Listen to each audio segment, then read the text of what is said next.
Hello. Hello, students. Welcome to our current affairs class. In this class, we will discuss some important today's news. So आज की class में हम 27 अगस्त 2024 की कुछ important current affairs news discuss करेंगे जो किसी भी एग्जाम के पॉइंट ऑफ व्यू से काफी इंपॉर्टेंट हो सकती है. So let's start the class.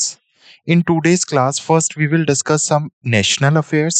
Then we will discuss some news which is international. Then we will discuss some banking and financial news, some economical and business news, some news related to science and technology. Also, we will discuss some important sports news, some important day news, state news, recently appointment news, some business schemes and obituary news. So ये आज के हमारे topics होने वाले हैं जो हम आज की क्लास में डिस्कस करेंगे. The images used in our slide deck are for educational purpose only. We respect the intellectual property right of the original creator and owner of these images. If you are the owner of any of the image used in this deck and have any concern or issue, please contact us at sathi@iitk.ac.in and we shall remove the images. हमारे slide deck में इस्तेमाल की गई छवियां केवल शैक्षणिक उद्देश्य के लिए हैं. हम इन छवियों के मूल रचनाकारों और मालिकों के बौद्धिक संपदा अधिकारों का सम्मान करते हैं.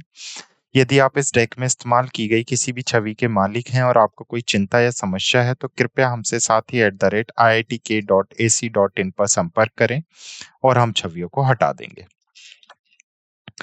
So let's start our class with our first news, which is national news. So पहली नेशनल न्यूज के साथ स्टार्ट करेंगे. What is the news? Recently, Department of Post and ISRO NRSC, known as National Remote Sensing Center, forged partnership to revolutionize India's addressing system. So अभी क्या हुआ है? Department of post DOP ministry of communication के साथ मिलके एक memorandum of understanding sign कर रही हैं with National Remote Sensing Centre and Indian Research Space Organisation in Hyderabad, Telangana. तो आपको याद रखना है सीधा इन ऑर्गेनाइजेशन के बीच एक MOU साइन हुआ है. What is the purpose of this MOU? क्यों साइन किया गया ये MOU? The partnership aim to develop a standardised geo coded addressing system in India. तो भारत के अंदर क्या किया जा सके? एक मान्यकृत geo coded addressing system develop किया जा सके which simplify addressing solution for public and private services. जिससे क्या होगा? जो एड्रेसिंग कोड सिस्टम है वो पब्लिक और प्राइवेट दोनों के लिए, दोनों सर्विसेज के लिए काफी इजी हो जाएगा. So the MOU was signed in presence of Manju Kumar, who is the member of DOP, and Dr. Prakash Chauhan, director of NRSC ISRO, ahead of the first National Space Day on 23rd of August 2024. Clear? तो simple news है. MOU was signed between DOP and ISRO NRSC foreign partnership. And what is the purpose of this partnership? To develop a standardized geocoding addressing system in India. Done. Now, next is also our national news. Recently, Union Education Minister, who is new Union Education Minister? Dharmendra Pradhan, released a e-magazine known as सपनों की उड़ान. So simply सपनों की उड़ान किसने launch की है? Education ministry ने लॉन्च की है. Who is education minister? Dharmendra Pradhan is a education minister. ये एक ई मैगजीन है. What is the purpose of this news? Or basically this magazine. So recently, Union Minister Dharmendra Pradhan, who is Minister of Education, released the inaugural edition of e-magazine known as Flight of Dreams Sapno Ki Udaan on its first National Space Day. This event was attended by key dignitaries including DP Shaklani, Director of NCERT, Rahul Singh, Chairperson of CBSE, and Saroj Sharma, who is Chairperson of NIOS. Next is also a national affair. Cabinet approvals on 24th of August 2024. तो अभी union cabinet ने कुछ approvals दिए हैं, तो वही हमें देखने हैं कि कौन कौन से अप्रूवल्स दिए हैं. So on August 24, 2024, the Union Cabinet, chaired by Prime Minister Narendra Modi, approved several key initiatives, including Unified Pension Scheme for Central Government Employees. So अभी गवर्नमेंट ने क्या है बेसिकली स्टार्ट किया है? एक UPS Unified pension scheme start की है for central government. What is unified pension schemes, जिसमें जो सेंट्रल गवर्नमेंट के एम्प्लॉयज हैं उनको फिक्स क्या दी जाएगी, पेंशन दी जाएगी, जो कम से कम 50% होगी अगर कोई 25 साल तक अपनी सर्विसेज देता है तो। Also, the merger of three umbrella scheme under a unified center sector scheme, Vigyan Dhara or Departmental of Science and Technology. So तीन सेंट्रल सेक्टर स्कीम्स को मर्ज करके विज्ञान धारा नई स्कीम स्टार्ट की है। And then biotechnology for economy, environment and employment policy to foster high performance bio manufacturing. Clear? Okay. Next is also a national affair news. Recently, CDEC, Center for Development of Advanced Computing, signed a memorandum of basic understanding with various industries inaugurating hardware emulating facilities. तो अभी CDEC ने बहुत सारी organisation के साथ एक agreement sign किया है to integrate hardware emulation facilities. So recently, CDEC under the Ministry of Electronic and Information and Technology, which is known as METI, signed multiple MOUs with industry partner at its campus in Thiruvananthapuram, Kerala. The aim is to promote indigenous technology development and support the ecosystem for electric vehicle charging infrastructure. तो इसका majorly purpose क्या है कि जो हम स्वदेशी प्रौद्योगिकी हैं, जो सेल्फ टेक्नोलॉजीज हैं, उनको डेवलप कर सकें और उसके साथ साथ जो इलेक्ट्रिक व्हीकल्स हैं उनके चार्जिंग इंफ्रास्ट्रक्चर को और ज्यादा सुधारा जा सके। द एग्रीमेंट वर फॉर्मलाइज, जो एग्रीमेंट साइन हुआ है in presence of S Krishna, who is secretary of ministry of electronics and information technology. Clear? Okay. Now let's move to our next news.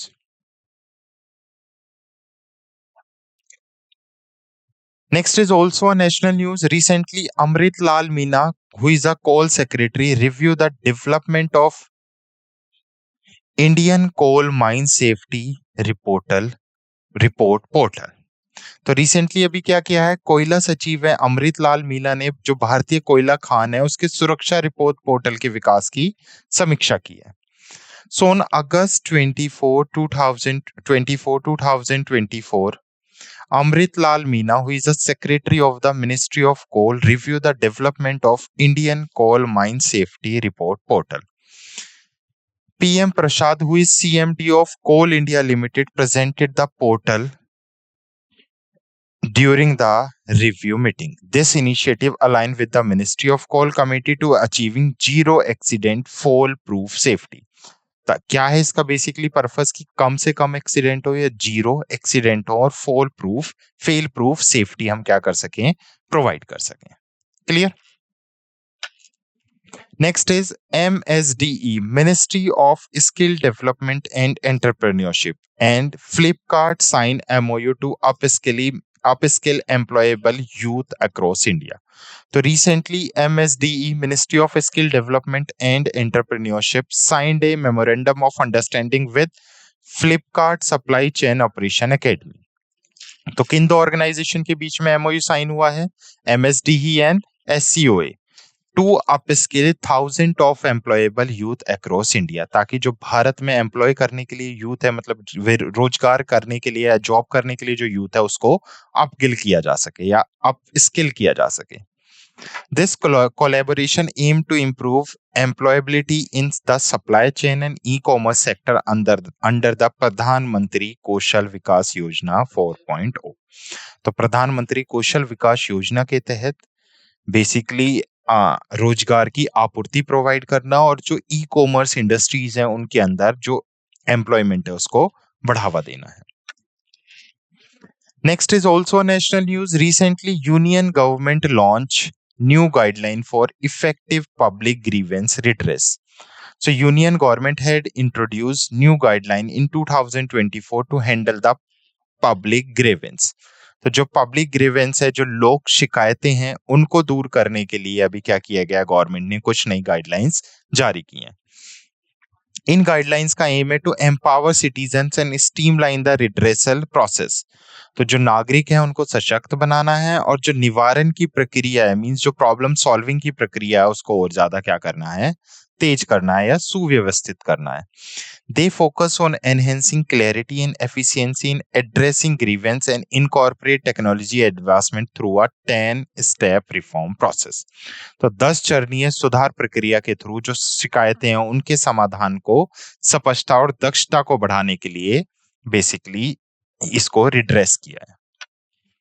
Next is also a national news. Recently, Union Finance Minister Nirmala Sitharaman inaugurate GST भवन in Udaipur.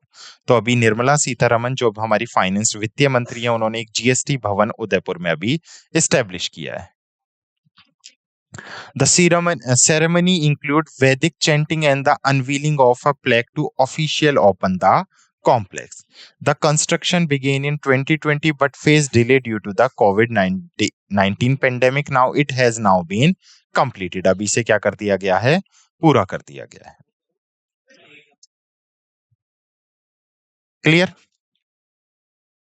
Next is international affairs. So we have discussed important national affairs. Now next is international affairs. So recently highlight of the Prime Minister visit to Poland and Ukraine on August 21 to 23, 2024. So Prime Minister Narendra Modi visited Poland from August 21 to 22 at the invitation of Polish Prime Minister Donald Tusk. तो अभी Poland की यात्रा की है नरेंद्र मोदी ने. उसके साथ साथ Narendra Modi has also visited Ukraine on 23 August at the invitation of Ukrainian president Vladimir Zelensky. तो अब यूक्रेन के जो प्रेसिडेंट है उन्होंने प्राइम मिनिस्टर नरेंद्र मोदी को यूक्रेन भी बेसिकली इनवाइट किया था, इस वजह से उन्होंने यूक्रेन की विजिट की अगस्त 23. This marked the first visit by an Indian PM to Poland in 45 years. तो 45 साल में पहली बार कोई ऐसा पीएम है भारत का जो कहाँ पहुंचा है, पोलैंड पहुंचा है. And the first visit to Ukraine since the establishment of diplomatic relation in 1992. जब से राजनीतिक संबंध बने हैं 1992 से, तब से पहली बार कोई यूक्रेन विजिट कर रहा है भारत की तरफ से. Next is India and Indonesia resolve to boost anti terror corporation. तो अभी क्या किया है भारत और इंडोनेशिया ने, आतंकवाद विरोधी सहयोग को बढ़ावा देने के लिए एक कोऑपरेशन और एक कोलैबोरेशन किया है. तो recently India and Indonesia have reaffirmed their commitment to combating terrorism including addressing the misuse of new and emerging technology by terrorist. ताकि किस चीज से डील किया जा सके कि जो टेररिस्ट हैं वो नई नई टेक्नोलॉजी का इस्तेमाल कर रहे हैं टेररिज्म को बढ़ाने के लिए. During the sixth meeting of Indo-Indonesia Joint Working Group of Counter-Terrorism, which is held in Jakarta, both nations condemn the use of terrorist proxies for cross-border terrorism, particularly in light of Pakistan's support to terror group targeting Jammu and Kashmir. सो अभी छठी meeting हुई थी Jakarta के अंदर, Indo Indonesian joint working group on counter terrorism, और इस meeting में ये initiative लिया गया कि टेररिज्म को खत्म करने के लिए, टेररिज्म जो टेक्नोलॉजी का गलत इस्तेमाल कर रहे हैं उसको रोका जाए. Next is also international affairs. तो 24th international Mother Teresa award celebrated in Dubai. तो इस बार दुबई में 24वें नंबर का मदर टेरेसा अवार्ड दिया गया है, जो कहाँ पर बेसिकली कंडक्ट किया गया दुबई में. तो the 24th international Mother Teresa award ceremony took place on August 26, 2024 at Millennium Plaza Dubai, marking the 114th birth anniversary of esteemed humanitarian. ठीक है, तो उनकी 114वीं बर्थ एनिवर्सरी को ये रिप्रेजेंट करता है. It is organise by all India minority and weaker section council. This event was held outside India for the first time. पहली बार ये इवेंट कहां पर कंडक्ट कराया गया है, भारत से बाहर कंडक्ट कराया गया है. Clear. Next is banking and financial news. Recently, Piramal Finance and Central Bank of India partnered to form a strategic co-lending partnership. तो अभी दो ऑर्गेनाइजेशन के बीच पार्टनरशिप हुई है, Piramal Financial and as well as Central bank of India. तो recently Piramal Capital and Housing Financial Limited announce a strategic partnership with the Central Bank of India to expand their co-lending business. तो एक दूसरे के co-lending business को expand कर सकें, इस वजह से पीरामल और Central Bank of India ने partnership की है. Next is this partnership aim to offer loan to middle and lower income borrower focusing on semi-urban and rural region. Clear? तो इसका मेजरली एम क्या है? सेमी अर्बन और रूरल रीजन में जो मिडिल इनकम और लो इनकम बोरोवर्स हैं उनको लोन्स प्रोवाइड करना।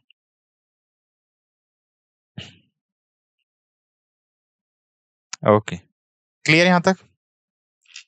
ठीक है। Now, next is also a banking and financial news. Recently, Tata Power Solar System had collaborated with ICICI Bank for solar loans. So, Tata Power Solar System Limited partnered with ICICI Bank to offer financial solution for purchasing solar panel for residential and corporate customers. तो residential और corporate customers के लिए TPSSL ने partnership की है ICICI bank के साथ. This collaboration aimed to enhance the accessibility and affordability of sustainable energy solution. तो इसके थ्रू accessibility and affordability को make sure किया जाएगा under sustainable energy solution. Next is also a banking financial news. Recently, RBI clean e-mandate for auto replenishment of FASTag and NCMC. So, Reserve Bank of India modified its electronic mandate framework to include the auto replenishment of balance in FASTag and the National Common Mobility Card. And the change aims to streamline recurring transaction without fixing periodicity. तो बिना basically आवर्ती लेन then को या फिर इसका main उद्देश्य है आवधिकता के बिना आवर्ती लेन देन को सुव्यवस्थित करना. Next is economy and business news. Recently, Goldman Sachs cut Indian GDP growth forecast for 2024 and 2025, and it estimates Indian GDP to expand 6.7% in 2024 and 6.4% in 2025. तो अकॉर्डिंग टू गोल्डमैन सैक्स भारत की जीडीपी 2024 के लिए 6.7% रहेगी और 2025 के लिए 6.4% रहेगी. Also, it forecasted by 20 basic point for both 2024 and 2025 due to contraction in central government expenditure. Next, Tata AII Life Insurance launched Sampoorna Raksha Promise. So recently, Tata Life Insurance has recently unveiled its latest offer in term insurance segment, Sampoorna Raksha Promise. तो क्या है ये? Term insurance है जिसका नाम क्या होगा? संपूर्ण रक्षा promise. This innovative product is designed to provide enhanced financial security to policy holders and their families. तो जो पॉलिसी होल्डर्स है उसकी फैमिलीज है उसको फाइनेंशियल सिक्योरिटीज प्रोवाइड की जाए, addressing various aspect of life insurance needs. तो जो बीमा के आवश्यकता है विभिन्न पहलुओं को ये उसको क्या करता है? एड्रेस करता है.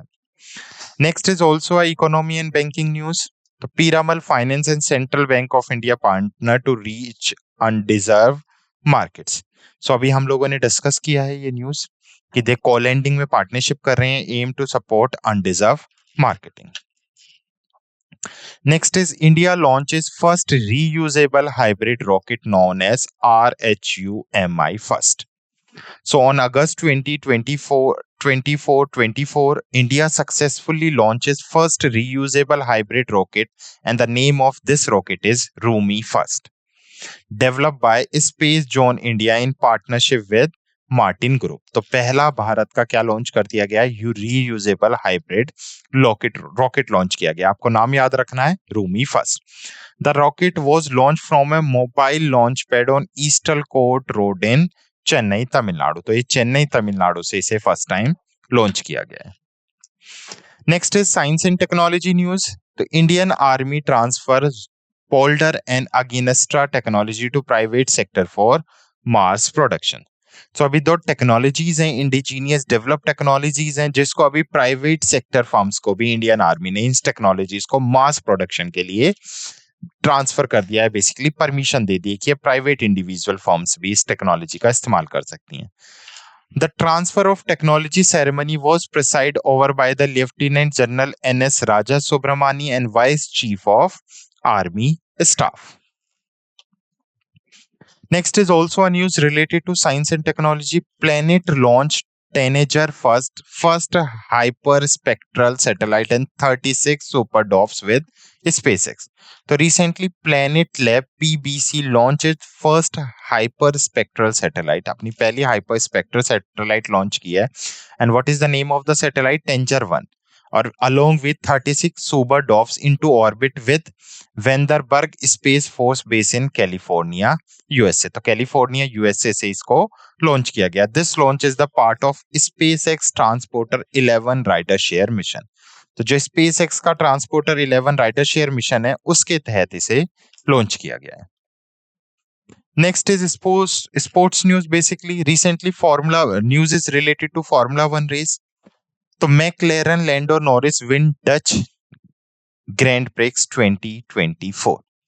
So McLaren Lando Norris, who is a British racing driver, won the title of Formula One Dutch Grand Prix 2024, which was held in Netherlands. This marked Norris' second title of the Formula One career. तो ये इनका second title है. इससे पहले भी ये जीत चुके हैं और इस बार इन्होंने Dutch Grand Prix 2024 जीता है. Next, India shine at Asian Suffering Championship 2024 are milestone for Indian suffering. So India shine at Asian Suffering Championship 2024, a milestone for Indian suffering. So Asia Suffering Championship 2024 में भारत की चमक basically दिखी है. In a significant achievement of Indian suffering, the national team secured a silver medal at Maruhaba Cup, a team event at Asian Suffering Championship 2024. This championship was held in Maldives, conclude on Sunday, marking a new chapter in Indian suffering history. तो अभी भारत ने silver medal जीता है जो कहां पर हुआ है, ये मालदीव्स में. Next is also a sports news. Indian prodigy Trump at Asia Under-15 Junior Badminton Championship 2024. So अभी तन्वी पत्री हैं उड़ीसा से जिन्होंने Under-15 जूनियर बैडमिंटन चैंपियनशिप में अपना बेसिकली अपने आप को या उसका व्यूमेन का टाइटल इन्होंने अचीव कर लिया है. तो in a remarkable display of skill and determination 14-year-old Tanvi Patri from Odisha, India has attached her name in the annals of badminton history. Patri clinched the women's single title as the prestigious Asian Under-15 Junior Championship 2024, which was held in People's Republic of China from August 20 to 25. Clear? Next is important day, water week day. हर साल 25 से 29 अगस्त तक क्या celebrate करते हैं हम? Water week day. The leading conference on global water issue is observed annually during the last week of August. And the theme for 2024 is Bridge Border Water for a Peaceful and Sustainable Future. Next is state news. Recently, Odisha CM Mohan Manji announced SOP for Subhadra scheme. तो standard operation procedure launch किया है Subhadra scheme का. क्या है Subhadra scheme? जिसके अंदर मनोहर मांझी क्या करेंगे? व्यूमेन्स को 50,000 रुपए प्रोवाइड करेंगे इन 5 years, 10,000 annually with 5,000 basically half yearly instalment.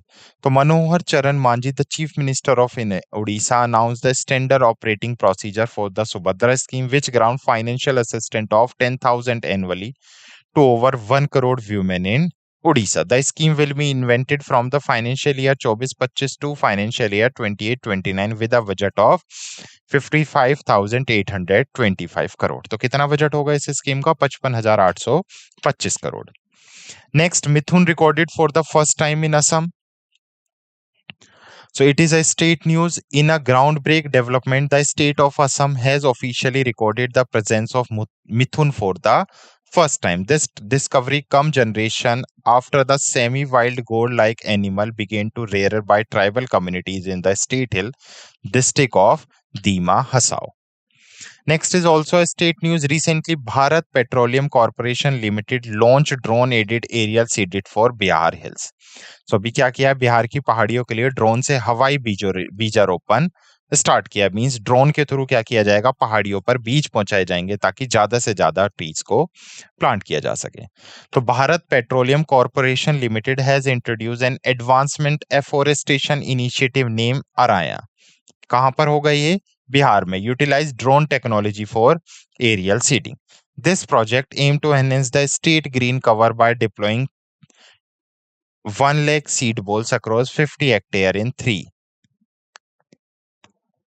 targeted forest region. Next is appointment news. Recently, NESCON appointed Sindhu Gangadharan as a new chairman. तो सिंधु गंगाधरन को अभी नेस्कॉम का न्यू चेयरमैन अपॉइंट किया गया. The national association of software and सब services companies Indian premium IT industry body has announced a significant change in its leadership. Recently, Sindhu has appointed as the managing director of SAP Lab in as a new chairperson of NESCOM, previously who was the managing director of SAP Labs India. This appointment mark a crucial movement in the organizational history and set the stage for new direction in Indian technology sector. सो अभी सिंधु गंगाधारन आपको नाम याद रखना है, जिन्हें NASSCOM का new chairman appoint किया गया है. Next is scheme news. Spice board launch spices scheme to boost spice export and productivity. तो स्पाइस जो मसाला बोर्ड है उसने अभी मसाला निर्यात और उत्पादों को बढ़ावा देने के लिए स्पाइस योजना स्टार्ट की है. तो क्या पर्पस है? This scheme official in name sustainability in spice sector through progressive innovation and collaborative intervention for export development will be implemented throughout the remaining of 15 financial commission cycle. तो ये जो 15वीं वित्त आयोग के शेष चक्र के दौरान जो क्रियान्वित किया जाएगा बेसिकली इस स्पाइस्ड स्कीम को. Next is also scheme news. Basically Maharashtra adopt unified pension scheme ahead of assembly polls. So अभी हम लोगों ने पढ़ा था कि यूनिफाइड पेंशन स्कीम स्टार्ट किया सेंट्रल गवर्नमेंट ने. सो महाराष्ट्र पहला स्टेट बन गया है जिसने यूनिफाइड पेंशन स्कीम्स को भारत में अडॉप्ट कर लिया just after the central government introduce the scheme. तो 1 घंटे के अंदर अंदर जैसे ही सरकार ने इसे बेसिकली स्कीम को इंट्रोड्यूस किया था, महाराष्ट्र गवर्नमेंट ने इसे अडॉप्ट कर लिया है. The decisive is poised to benefit approximately 13.5 lakh state employees across various sectors, including recognized and grant-aid educational institute, non-agricultural universities and जिला परिषद. और ये स्कीम मार्च 24 से इफेक्टिव मानी जाएगी. Next is Obchery news, which is our last news. Olympic cyclist Daniel Krishnio passed away age 51. So the cycling world mourned the loss of Daniel Lor Chirino, a celebrated Venezuelan Olympic cyclist who passed at the age of 51. तो किस चीज से related है ये? Cycling से related है. Clear? Okay. सो ये थी आज की हमारी इंपॉर्टेंट न्यूज जो हमने डिस्कस की. Now I hope you like this session. Thank you.